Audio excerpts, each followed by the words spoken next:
Good morning all students. Apex college online classes में आप सभी का स्वागत है। तो अपन पढ़ रहे बीएससी पार्ट सेकेंड ईयर की ऑर्गेनिक केमिस्ट्री और इसमें अपना टॉपिक चल रहा है UV spectroscopy. UV spectroscopy UV spectroscopy या अल्ट्रावायलेट स्पेक्ट्रोस्कोपी। और इसमें अपना टॉपिक है इसके अंदर अवशोषण लॉ, अवशोषण नियम, अवशोषण नियम या एब्जॉर्प्शन लॉ।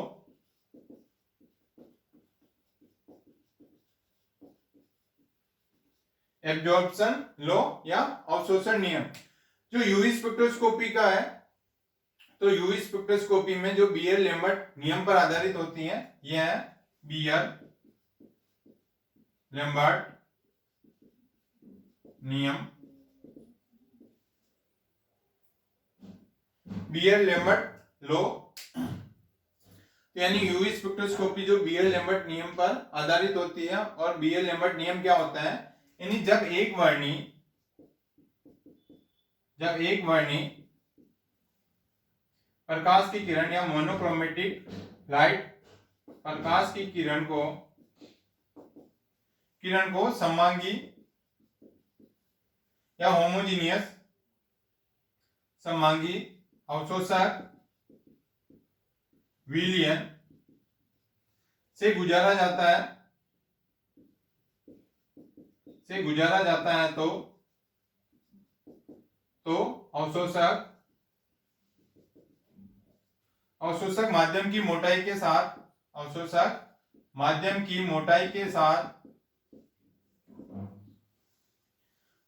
साथ साथ प्रकाश की तीव्रता में भी क्या आ जाती है, कमी आ जाती है।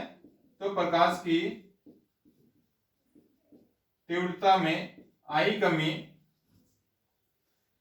कमी उस विलयन की सांद्रता और विलयन में प्रकाश के द्वारा तय की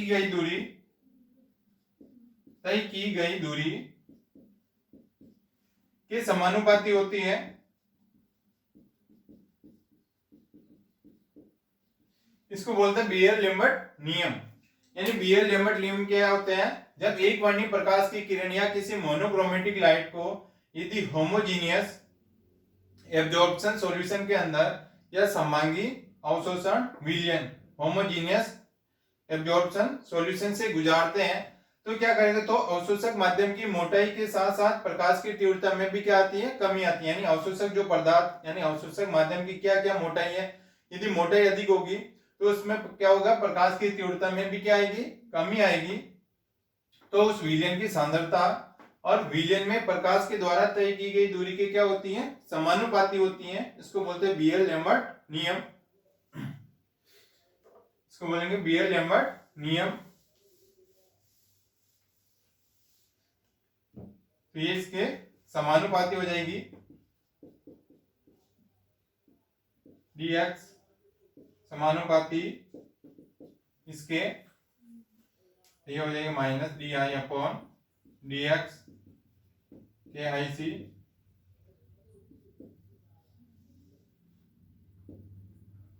और इसको लिखेंगे a log I zero upon आई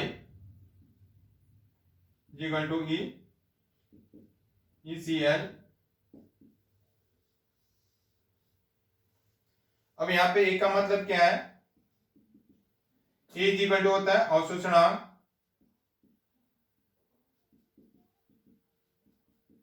अवशोषणांक, या एब्जॉर्बेंस। ए का मतलब एब्जॉर्बेंस और आई जीरो ये हो जाएगा प्रकाश की प्रारंभिक तीव्रता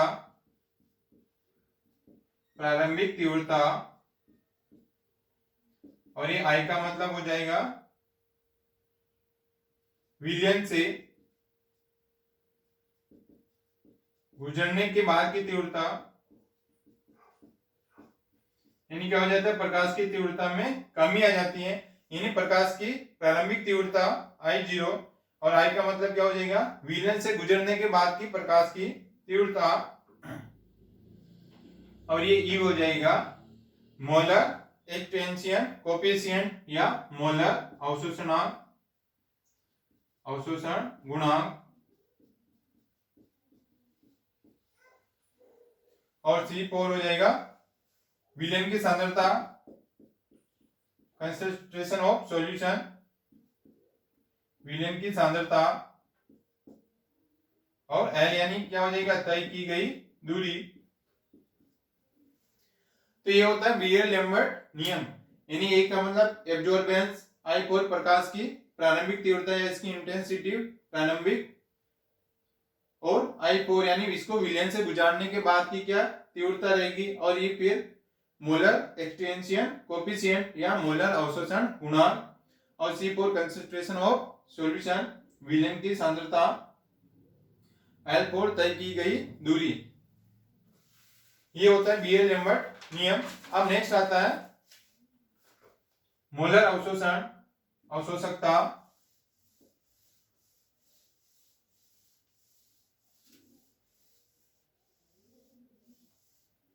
मोलर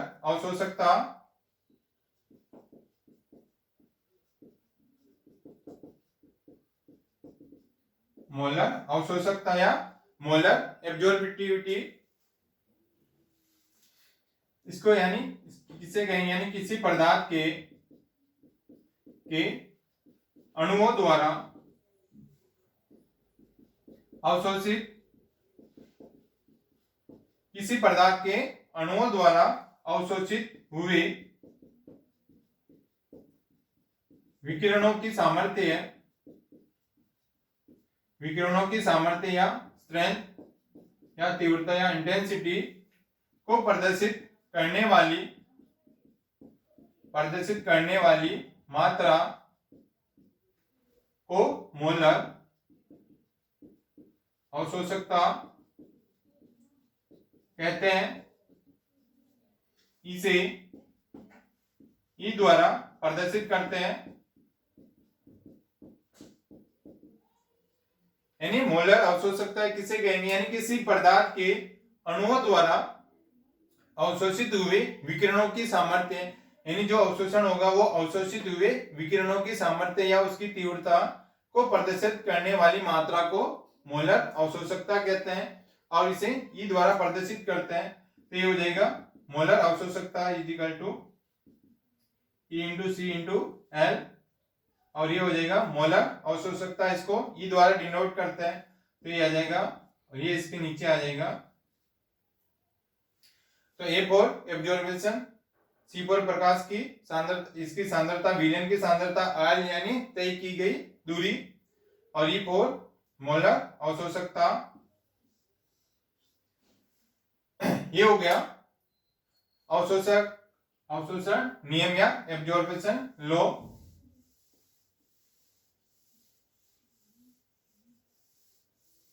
अब नेक्स्ट आता है जैसे यूवी स्पेक्ट्रोस्कोपी का प्रदर्शन कैसे करते हैं और उसका सिंथेसिस या उसका एनालिसिस कैसे करते हैं। तो यूवी स्पेक्ट्रा का प्रदर्शन एवं विश्लेषण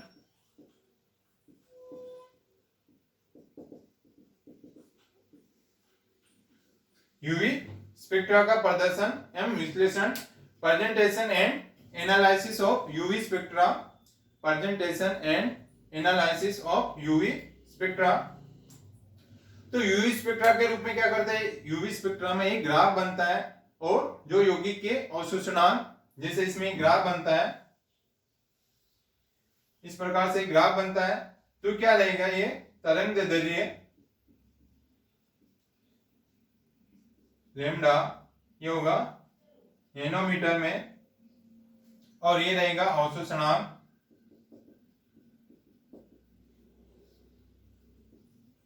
या एब्जॉर्बेंस और तरंगदैर्ध्य के बीच में ये ग्राफ बनता है। तो ये इसके सीधे संबंध को दर्शाता है। तो इस प्रकार से इसमें ग्राफ बनता है, और इसको बोलेंगे लेमडा मैक्सिमम। लेमडा मैक्सिमम और ये ई मैक्सिमम,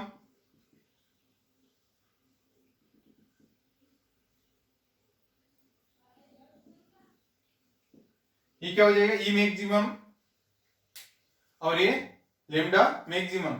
यानी जिस तरंग दैर्ध्य पर पदार्थ के अणु क्या करेंगे, अधिकतम अवशोषणांक गुणांक जिसको बोलेंगे, ये क्या करेंगे, यानी जिस तरंग दैर्ध्य पर पदार्थ के अणु क्या करेंगे, जितना अधिकतम अवशोषणांक गुणांक, ये अब्जॉर्बेंस अधिकतम गुणांक या ई मैक्सिमम, इसको ई मैक्सिमम से दर्शाएंगे। यानी इसके अधिकतम अवशोषणांक को किससे डिनोट करेंगे, ई मैक्सिमम से प्रदर्शित करते हैं। और उस तरंग दैर्ध्य के अवशोषण को एब्जॉर्प्शन मैक्सिमा वालों से प्रदर्शित करते हैं और इसको बोलेंगे लेमडा मैक्सिमम। तो इसमें क्या हो जाएगा, नीचे लेमडा मैक्सिमम हो जाएगा और ये ई मैक्सिमम हो जाएगा। यानी इसमें तरंग लेमडा मैक्सिमम यानी तरंग दैर्ध्य अधिकतम मान हो जाएगा और इसमें ई मैक्सिमम या एब्जॉर्प्शन मैक्सिमा। इसको इस प्रकार से यूवी स्पेक्ट्रोस्कोपी में ग्राफ बनता है जो तरंग दैर्ध्य और अवशोषणांक के बीच के संबंध को दर्शाता है। और जिसमें क्या हो जाएंगे, इसमें यानी किसी पदार्थ के या किसी तरंग दैर्ध्य पर पदार्थ के अणु अधिकतम अवशोषणांक को किससे ई मैक्सिमम से प्रदर्शित करते हैं और ई मैक्सिमम से इसके ये तरंग दैर्ध्य को लेमडा मैक्सिमम द्वारा प्रदर्शित करते हैं। अब नेक्स्ट आता है, इसको इस प्रकार से प्रदर्शित करते हैं, इसमें ये ग्राफ बनता है। और यूवी स्पेक्ट्रोस्कोपी की रेंज क्या होती है, 200 से 400 नैनोमीटर के बीच में रेंज होती है। अब नेक्स्ट आता है इलेक्ट्रॉनिक संक्रमणों के प्रकार, टाइप्स ऑफ इलेक्ट्रॉनिक ट्रांजिशन।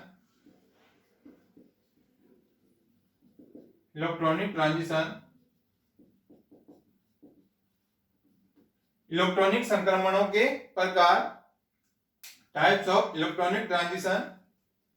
तो ये क्या हो जाएगा इसका, एनर्जी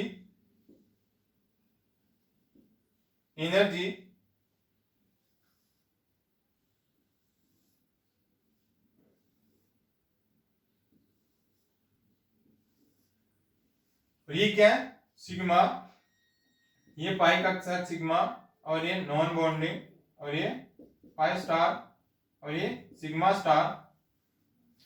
तो सबसे पहले क्या होता है, सिग्मा टू सिग्मा स्टार में इनमें संक्रमण होता है तो सबसे ज्यादा एनर्जी का मान भी इसी में लगता है, सिग्मा टू सिग्मा स्टार। और फिर एन टू सिग्मा स्टार और पाई टू पाई स्टार और नॉन टू पाई स्टार। तो इस प्रकार ये टाइप्स ऑफ इलेक्ट्रॉनिक ट्रांजिशन है जिसमें इसके टाइप्स होते हैं और इनका एनर्जी ऑर्डर भी रहता है, एनर्जी ऑर्डर।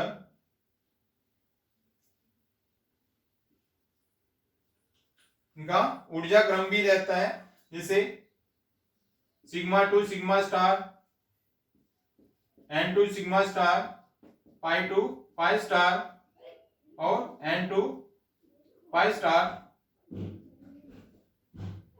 यानी इसमें क्या हो जाएगा, ये इनका ऊर्जा क्रम रहता है या एनर्जी ऑर्डर रहता है। तो सिग्मा टू सिग्मा स्टार है तो इस सिग्मा से सिग्मा में संक्रमण होगा या ट्रांजिशन होगी जिसमें सबसे ज्यादा एनर्जी की आवश्यकता लगती है। Then n to pi star, फिर pi to pi star, n to pi star. तो ये इनका ऑर्डर रहता है, sigma to sigma star, n to sigma star, pi to pi star और एन टू पाई स्टार। ये इनका एनर्जी ऑर्डर रहता है, ऊर्जा क्रम। अब सबसे पहले इसके टाइप्स हो जाएंगे, सिग्मा टू सिग्मा स्टार, यानी इसके टाइप्स ऑफ इलेक्ट्रॉनिक ट्रांजिशन के कितने टाइप्स हैं, 4 टाइप्स हैं। Sigma to sigma star, n to sigma star, pi to pi star और एन टू पाई स्टार। तो सबसे पहला टाइप्स आता है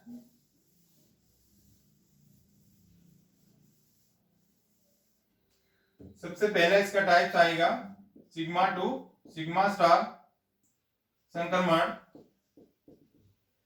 sigma to sigma star transition. तो इन अणुओं में क्या होता है, सिर्फ केवल सिग्मा बंद होते हैं, इसमें केवल सिग्मा बंद ही होते हैं। अर्थात संतृप्त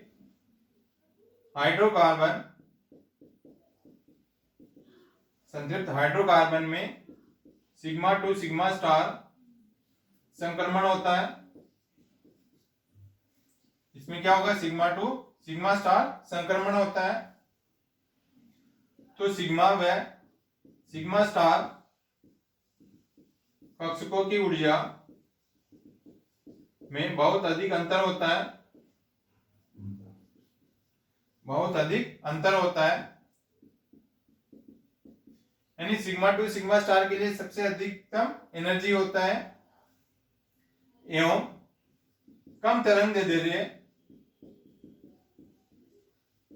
ये होगा 200 से 250 नैनोमीटर क्षेत्र में प्रदर्शित करते हैं।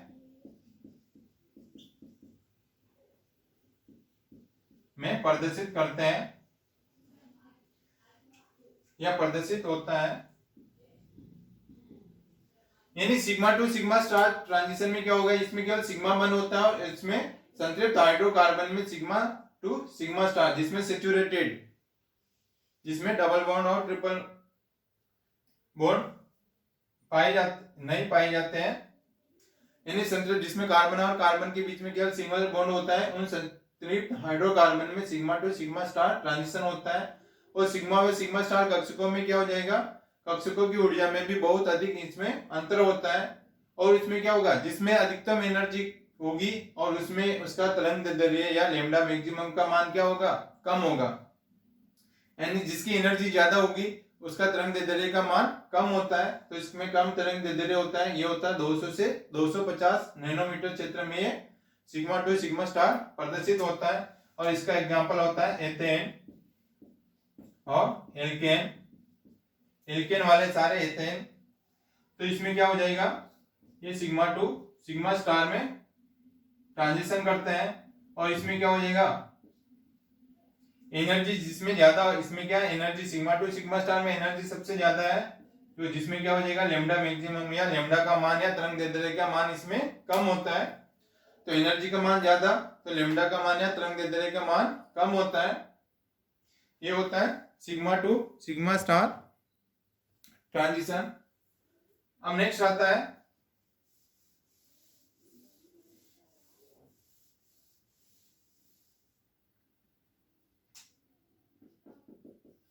N2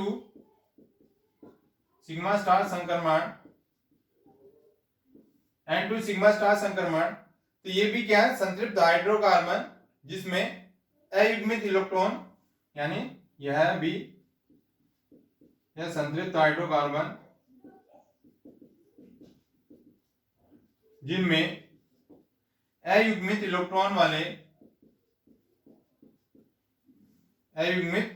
वाले परमाणु उपस्थित रहते हैं, यानी जिसमें अनपेड इलेक्ट्रॉन पाए जाते हैं, उपस्थित होते हैं, द्वारा प्रदर्शित किया जाता है।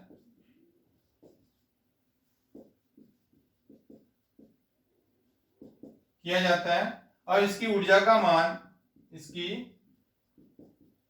मान क्या होगा, सिग्मा टू सिग्मा स्टार से कम होगा। इसकी ऊर्जा का मान सिग्मा टू सिग्मा स्टार की तुलना में कम होता है।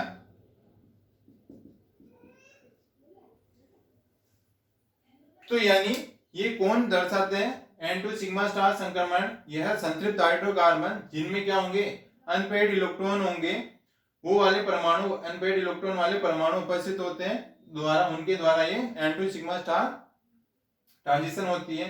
और इसकी ऊर्जा का मान क्या है, सिग्मा टू सिग्मा स्टार से की तुलना में क्या होता है, इसका एनर्जी का मान कम होता है और तरंग दैर्ध्य का मान उससे थोड़ा सा अधिक होता है। और इसके एग्जांपल है वाटर, अमोनिया,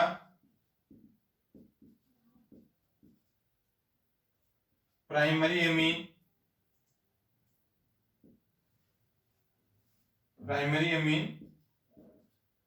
एल्कोहल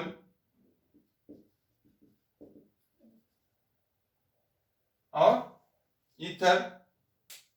ये सारे जैसे वाटर है, अमोनिया है, एमीन है और एल्कोहल और ये ईथर है, ये सारे N2 सिग्मा स्टार ट्रांजिशन दर्शाते हैं, क्योंकि इनमें सब में क्या है, अनपेड इलेक्ट्रॉन पाए जाते हैं। जो अनपेड इलेक्ट्रॉन पाए जाते हैं वो सारे N2 सिग्मा स्टार संक्रमण या ट्रांजिशन करते हैं, और जिसमें क्या हो जाएगा, ऊर्जा का मान इसमें सिग्मा 2 सिग्मा स्टार की तुलना में क्या होता है, कम होता है।